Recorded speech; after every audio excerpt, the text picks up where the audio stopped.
Հաղորդման գործընկեր Արքայաձոր ռեստորան։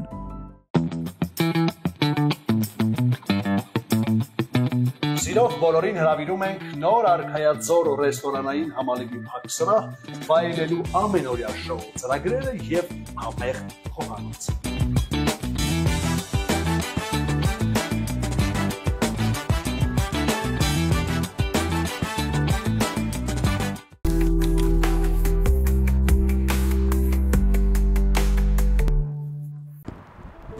Բարև ձեզ։ Շնորհակալ եմ։ Շատ սիրուն եք։ Հաջողության ճանապարհը հեշտ է։ Հաջողության ճանապարհը միշտ լինում է բարդ, բայց շատ հետաքրքիր, հաջողություններով, հիասթափություններով, դժվարություններով լի, բայց հետաքրքիր։ Կին Համբարձումյան, կարող ենք ասել, որ անցած ճանապարհը, հատկապես հաջողության ճանապարհը որոշակի դպրոց է։ Այո, առանց այդ դպրոցը անցնելու, առանց ճանապարհը հարթելու ոչինչ հենց այնպես չի լինի։ Այդ ճանապարհը հարթելիս հետևություններ արեցիք նաև։ Անպայման։ Կկիսվեք, կանկեղծանաք այսօր մեզ հետ։ Փորձեք։ Համեցեք։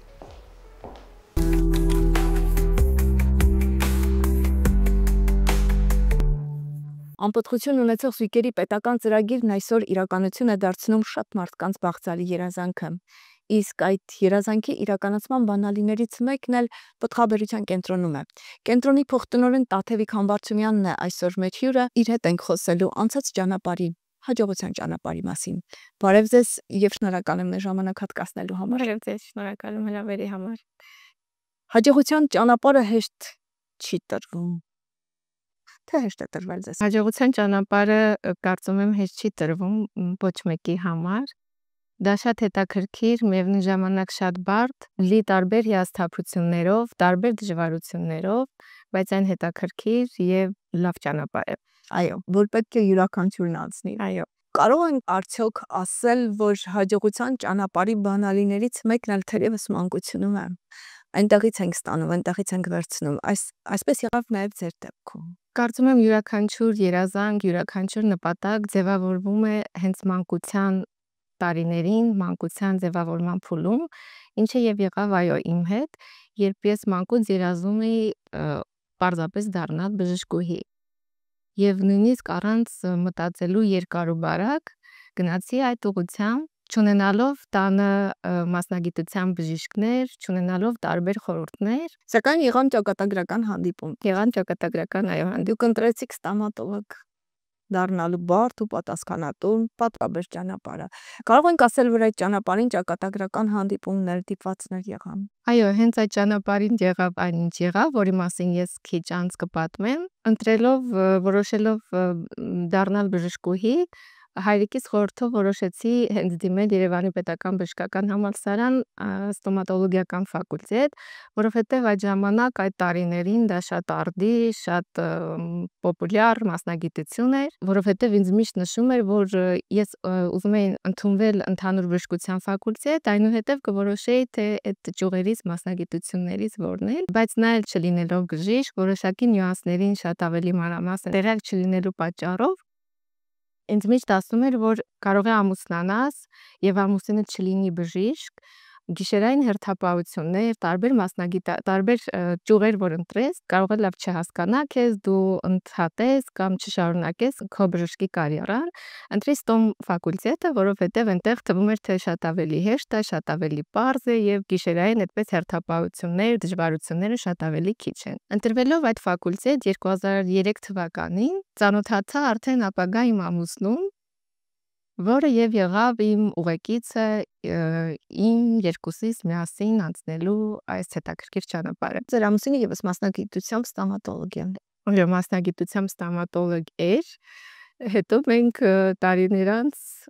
փոխեցինք մեր մասնագիտությունը, որը եւ մեկ այլ հաջողության ճանապարհի սկիզբ դարձավ։ Այ պիտի խնդրեմ հիմա այս մասին մի փոքր։ Երբ ծնվեց պտղաբերության կենտրոնը, այ հետաքրքիր ընտանիքում կային բժիշկներ։ Պտղաբերության կենտրոնը հիմնադրվել է 2008 թվականին Էդուարդ Համբարձումյանի գլխավորությամբ եւ նախաձեռնությամբ։ Բազում ճանապարհ է արդեն անցել, բազում անպտուղ զույգերի հաղթահարման ճանապարհի կողքին է կանգնել, երջանկացրել է ընտանիքներ եւ դեռ աճում է բարգավաճում է եւ տարեց տարի ընդլայնվելով ընդհանուր գործունեությունը, կենտրոնը շարունակում է իր ճանապարհը։ Մասնագիտությամբ ստոմատոլոգ, բայց կարող ենք արդյոք ասել, որ ձեզ համար ավելի հոգեհարազատ միջավայրում գտնվեցիք ու ճակատագրի եւս մեկ այլ դիպվածով սկսեցիք հարթել արդեն հաջողության մեկ այլ ճանապարհ։ Քանի որ վերարտադրողական առողջությունը դա նոր մի գիտություն էր, նոր մի ճյուղ էր, որը կարծես ստոմատոլոգիական ոլորտը արդեն լճացել էր այդ տարիներին կամ մեզ այդպես թվաց, մենք որոշեցինք գնալ այդ նոր հետաքրքիր ճանապարհով, որովհետև ընտանիքում արդեն ունեինք Էդուարդ Մարտինովիչի գլխավորությամբ այդ ակունքներում կանգնած, այո, այդ խոսակցությունները, տենդենսը, ինչ է կատարվում, ինչ ծրագրեր են իրականացվում, եւ մենք նպատակահարմար արդեն գտանք, որ կարող ենք մասնակից լինել այդ ոլորտում եւս։ Այդ իսկ պատճառով որոշում կայացրեցինք փոխել մասնագիտությունը, որպեսզի այդտեղ ավելի կարծես պիտանելի լինենք։ Բայց ինձ թվում է շատ մեծ սեր է պետք ամենամարդասիրական մասնագիտությամբ զբաղվելու համար, որով այսօր դուք եք զբաղվում։ Այո, մեծ սեր, մեծ նվիրում, մեծ ջանք ու եռանդ է պահանջվում։ Դա իսկապես բարդ ճանապարհ է, բայց լի բազում հաջողություններով, բազում շնորհակալական խոսքերով, այն ինչ կատարվում է պտղաբերության կենտրոնում, որ մենք տեսնում ենք ամեն օր, դա է մեր հենց մոտիվացիան, դա է մեր շարժիչ ուժը, որ դու կարողանում ես օգտակար լինել որևէ ընտանիքի, որևէ զույգի, այն ընտանիքում, որտեղ կա մեկ երեխա, չի ստացվում պլանավորել երկրորդ երեխան կամ երրորդ երեխան, քանի որ Հայաստանը ունի այդ խնդիրը, պետք է գոնե վերարտադրվեն ընտանիքում մինիմում 3 երեխա, այդ իսկ պատճառով նոր ուժ եք ստանում, այո, շնորհավորում եմ, դուք ծնող եք դառնալու։ Կա աշխարհում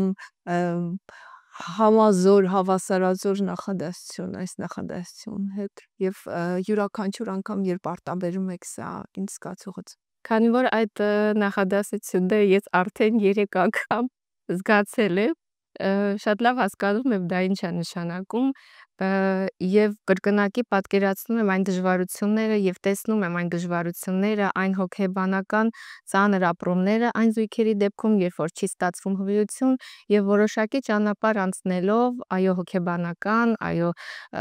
շատ բարդ ճանապարհ, տարբեր հիվանդություններ, դժվարություններ հաղթահարելու դեպքում լսում ենք այդ բարերը մեր շահառուներին ենք ասում, որ դուք արդեն մայրիկ եք դառնալու։ Եվ իհարկե հուզում եք նաև դուք։ Այո, անպայման։ Եվ յուրաքանչյուր անգամ այդ նախադասությունը ասելիս յուրաքանչյուր ծնողի հաղթանակ առաջինը նաև պտղաբերության կենտրոնի հաղթանակն է։ Ես վստահ եմ, որ այդ հաղթանակները հեշտ չեն տրվում։ Դրա հետևում բազմաթիվ տեխնոլոգիական աշխատանքներ են, տարիներ, անխոնջ աշխատանք։ Կենտրոնը, քանի որ 2008 թվականից արդեն գործում է, սկզբից եղել են մի քանի բժիշկներով, Էդուարդ Համբարձումյանի հետ միասին, այնուհետև բուժումներ, ներարգանդային սերմնավորման տարբեր փորձեր, այնուհետև արտամարմնային բեղմնավորում, տարբեր ֆինանսական եւ բարեգործական միջոցներով, աջակցությամբ ծնվել են երեխաներ, որոշակի աջակցություն են տրվել այն ընտանիքներին, որոնք ունեն այդ ֆինանսական բարիերը, սակայն 2019 թվականից պետական ծրագիր է գործում, որը ընդլայնում է տարեց տարի շահառուների թիվը։ Սկզբից շահառուներ էին հանդիսանում 20-ից 36 տարեկան կանայք, այժմ արդեն 20-ից 40 տարեկան կանայք են ներառված, միայնակ կանայք են, որը դա շատ եւս մեծ հաջողություն է, այն կանայք, որոնք երբեք ամուսնացած չեն եղել կամ զուգընկեր չունեն, տվյալ պահին ցանկանում են մայրանալ, չունեն ոչ մի խոչընդոտ, ստանում են պետական աջակցություն եւ դառնում են մայրիկներ։ Եվ երկրորդային անպտղության դեպքում եւ կնոջ տարիքը 36 տարեկանը ներառյալ է, նրանք եւս կարող են հանդիսանալ շահառուներ։ Դուք այսօր նաև շատ պատասխանատու պարտավորեցնող աշխատանք եք անում կենտրոնում։ Այ բավական երիտասարդ տարիքում լրացուցիչ լարվածություն, պատասխանատվության լրացուցիչ չափաբաժին հաղորդվում է արդյոք։ թե ամեն ինչ շատ սահուն այդպես էլ պիտի լիներ ու այդպես էլ պատկերացնում եք տարիներ առաջ։ Քանի որ ստոմատոլոգիայից կտրուկ տարբերվում է վերարտադրողական առողջությունը եւ ընդհանուր այն ճանապարհը, ընդհանուր բժշկության ֆակուլտետը, հա, ինչ որ անցանք, այո, պատասխանատվությունը կրկնակի է, եթե ոչ եռակի, գրեթե արդեն 6 տարի է ինչ աշխատում եմ արդեն պտղաբերության կենտրոնում, որոշակի դժվարություններ այո միշտ կան, որովհետև սկզբից չես պատկերացնում ինչի մասին է խոսքը, ինչ խնդիրներ կան, ինչ դժվարություններ կան, բայց երբ որ ունես մեջքիդ կանգնած եւ տեսնում ես լավ ղեկավար, տեսնում ես այդ շարժիչ ուժը, որը տալիս է բոլոր բժիշկներին, բոլորին մղում է առաջ, եւ ընտանիքում եւ աշխատանքի վայրում կրկնակի պատասխանատու է, բայց միևնույն ժամանակ շատ հաճելի եւ պատվաբեր։ Այո, լավ ղեկավար, ով նաեւ ընտանիքի անդամ է։ Այնց հետաքրքիր է, սա օգնում է թե խանգարում է ամուսնու հետ աշխատելը։ Դա օգնող թե խանգարող հանգամանք է։ Խանգարող հանգամանք երբեք չի եղել, ինչպես աշխատում էինք նախկինում, այնպես էլ աշխատում ենք հիմա։ Ուղղակի որոշակի պահեր կա, երբ որ տանը խոսում ես աշխատանքից, աշխատանքի վայրում խոսում ես աշխատանքից, դա է մի փոքր, որ մեզ ոչ թե հոգնեցնում է, այլ պարզապես ստացվում է, որ ամբողջ օրը կարծես թե մեր ուղեղը չի անջատվում աշխատանքից, աշխատանքի վայրից, դժվարություններից, հաջողություններից, բայց միևնույն ժամանակ շատ հասկանում ենք, որ դա ինչքան կարևոր է եւ ինչքան աշխատանք ունենք, ինչքան նպատակներ ունենք դեռ իրագործելու։ Այ ասացիք, որ պտղաբերության կենտրոնը մի քանի աշխատողով սկսեց աշխատանքը։ Այսօր մի հզոր թիմ ունի կենտրոնը։ Այո, քանի որ պտղաբերության կենտրոնը արդեն համարվում է Առողջապահության ազգային ինստիտուտում վերարտադրողական առողջության ամբիոնի բազա եւ մի քանի վերարտադրողական կենտրոններ եւս համարվում են բազաներ, այսինքն կրթում են արդեն սերունդներ, արդեն հենց ամբիոնի միջոցով, ամբիոնի գործունեության միջոցով գալիս են, դիմում են մանկաբարձ գինեկոլոգները եւ այնուհետեւ անցնելով ռեպրոդուկտոլոգի վերավորակավորումը ստանում են արդեն ռեպրոդուկտոլոգի դիպլոմ եւ աշխատում այդ մասնագիտությամբ։ Այսինքն մասնագետ ընտրելու խնդիրն էլ կարծես թե լուծվում է այս ճանապարհով։ Այո, լուծվում է, որովհետեւ արդեն ստանում են նեղ մասնագիտություն։ Երբ հետադարձ հայացք են գցում անցած հաջողության ճանապարհին, հա, հատկապես ինչն է կարևոր այստեղ, բախտի գործոնը, ճակատագրական դիպվածները, թե Ըստ ինձ ամեն ոք ինքն է կերտում իր ճակատագիրը, միգուցե սա կարող է սխալ հնչի, բայց դու ինքդ պետք է հարթես քո ճանապարհը, դու ինքդ պետք է հասկանաս, թե դու ինչ ես ուզում, ուր ես գնում, ինչ դժվարությունների կարող ես հանդիպել, արդյոք կարող ես այդ դժվարությունները հաղթահարել։ Ոչ մեկ չգիտի, հա, այդ ճանապարհին ինչեր կարող են լինել, եւ երեխաների հետ, եւ ամուսնու հետ, եւ ընտանիքի հետ դա իսկապես շատ դժվար է։ Երբ որ մենք փոխեցինք մեր մասնագիտությունը, ես այդ ընթացքում, երբ որ դեռ չէի ավարտել, երբ որ դեռ չէի ստացել դիպլոմ, ես այդ ընթացքում ունեցա իմ 3-րդ բալիկին։ Եվ դա շատ դժվար ճանապարհ էր, անքում գիշերներ, դասախոսություններ, հիվանդանոցներ այցեր, լեկցիաներ, իսկապես դա շատ դժվար է։ 2 երեխաներ, որոնք փոքրիկ են, այնուհետև 3-րդ երեխայի ծնունդ եւ հետագա աշխատանքը համատեղելով եւ սովորելով եւ աշխատելով։ հիասթափություններ եղան պահեր, երբ անգամ մտածեցինք հետ կանգնել կամ ինչ-որ ուղի փոխել։ Եղել են իհարկե հիասթափություններ, արդյոք ճիշտ արեցիր, որ փոխեցիր, բայց արդեն անցել են սահմանը, որ յետադարձի ճանապարհ կարծես թե էլ չկա եւ ինչքան էլ դժվարություններ լինում են, դա արդեն փորձում ենք ավելի հեշտ հաղթահարել։ Քանի որ ամուսինս շատ ավելի պատասխանատու, ավելի ծառակշիռ դատելով, իր խորհրդով ստացվեց, որ մենք որոշում կայացրեցինք այդ բարդ եւ կարեւոր որոշումը, եթե ինքը չլիներ, եթե իր մոտիվացիան չլիներ, ես միգուցե միայնակ չկարողանայի այս քայլերին գնալ։ Կվերադառնաք արդյոք որոշ ժամանակաշրջանում ստոմատոլոգիան։ Կարծում եմ ոչ։ Անփոխարինելի են այդ զգացողությունները, որ ունենում եք այստեղ երեխաներին։ Անփոխարինելի են, այո, եւ դու տեսնում ես արդեն քո դերակատարությունը, քո օգտակար լինելը կենտրոնում, աշխատելով տարբեր բժիշկների հետ, որովհետեւ կենտրոնում աշխատում են տասնյակ արդեն բժիշկներ, աշխատանքը ծանրաբեռնվածությունը իհարկե շատ է, կրկնակի դժվար եւ կրկնակի անհաղթահարելի էր թվում, կարծես այն ընթացքը, երբ 2020 թվականի 44-օրյա պատերազմից հետո կառավարության որոշմամբ կարողացան դիմել նաև պատերազմում իրենց որդիներին կորցրած ծնողները։ Ես երևի նման բան չէի տեսել, չէի զգացել ամբողջ կյանքում, անպտղություն հաղթահարելը երիտասարդ զույգերի հետ, որ տեսնում ես դիմում են կենտրոն, դա այլ բան է, բայց որդի կորցրած կան ծնողներ նաև, ովքեր երկու որդիներ են կորցրել պատերազմում, եւ դա մի անբացատրելի ուժ է, դա մի անբացատրելի զգացողություն է, երբ որ նորից իրենք դիմում են ահավոր դժվար այդ ճանապարհը փորձում են հաղթահարել բժշկի հետ միասին, եւ որոշակի ամիսներ, միգուցե տարիներ անց մենք տեսնում ենք արդեն այդ նոր վերածնված սերունդը, նոր կյանք, նոր լույս, նոր հույս իրենց աչքերում գալիս էին, դիմում էին կենտրոն լրիվ այլ մարդ, լրիվ այլ պատկերով, այլ տեսքով, իսկ այնուհետև երեխան ձեռքին կարծես շփվում ես լրիվ ուրիշ զույգերի հետ։ Այստեղ նույնպես պետական աջակցությունը իր մեծ դերակատարումը ունեցավ, որովհետև տարիքային շեմը հաշվի առնելով, որոշակի հիվանդություններ, որոշակի տարբեր պատճառներ հաշվի առնելով, աջակցություն տրվեց նաև փոխնակ մայրության դեպքում։ Այն կանայք, որոնք ի վիճակի չեն հղիանալ եւ ծննդաբերել, իրենց աջակցություն է տրվում նաև փոխնակ մայրության համար, ինչը կառավարությունը հոգում է այդ ծախսերը եւս։ Պետական ծրագրերը, պետությունը, նաև կենտրոնը ամեն ինչ անում են ընտանիքում երեխայի ճիչ լսելու, Երեխայի ճիչը այո լսելու համար, բայց անշուշտ կա երրորդ ուժ, ամենազորեղ ուժը, առանց որի թերևս որևէ բան անիմաստ է ու անհնար է։ Այո, դա նույնիսկ մենք չգիտենք դա այդպես ոնց է լինում, խոսում են այդ մասին զույգերը 44-օրյա պատերազմում, ծնողները, նշելով, որ մենք տեսանք երազ, նշելով, որ մենք տեսանք մեր կորցրած տղան եկավ եւ ասեց ես վերադառնալու եմ,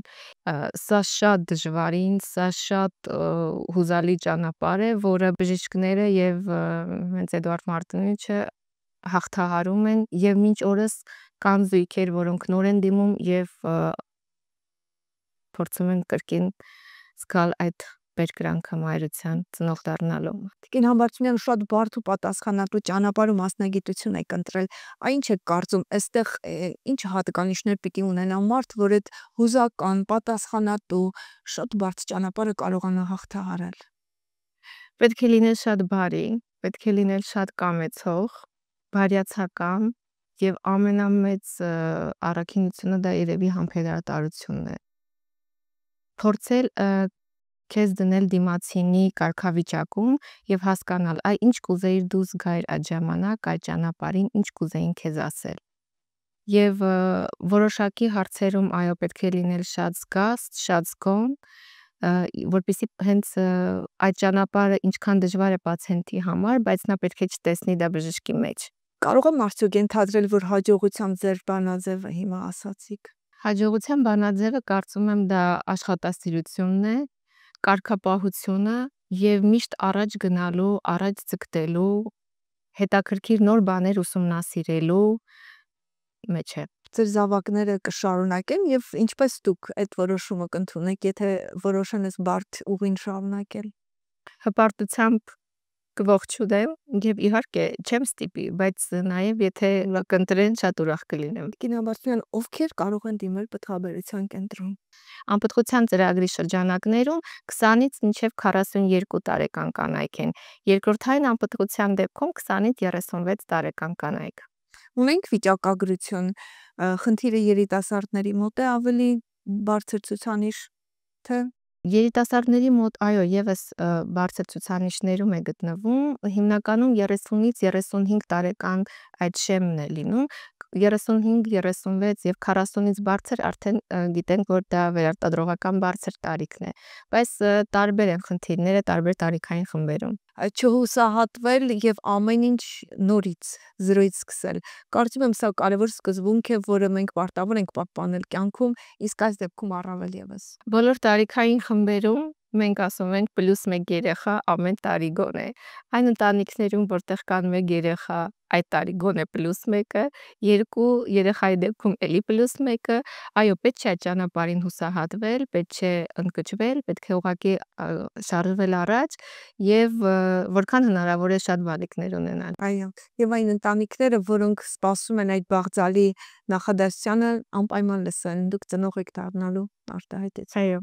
Այն տունը սիրտին, որ մանուկ չունի, լեզվակը պոկված զանգի է նման։ Մեծ բանաստեղծի հրաշք այս տողերը հիշեցի եւ ուզում եմ, որ հրաշք այդ զանգակը խողանջի յուրաքանչյուրի ընտանիքում։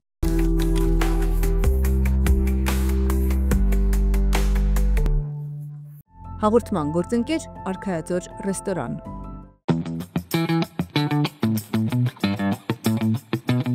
Սիրով բոլորին հրավիրում ենք նոր Արքայաձոր ռեստորանային համալիրի փակ սրահ, վայելելու ամենօրյա շոու ծրագրերը եւ համեղ խոհանոց։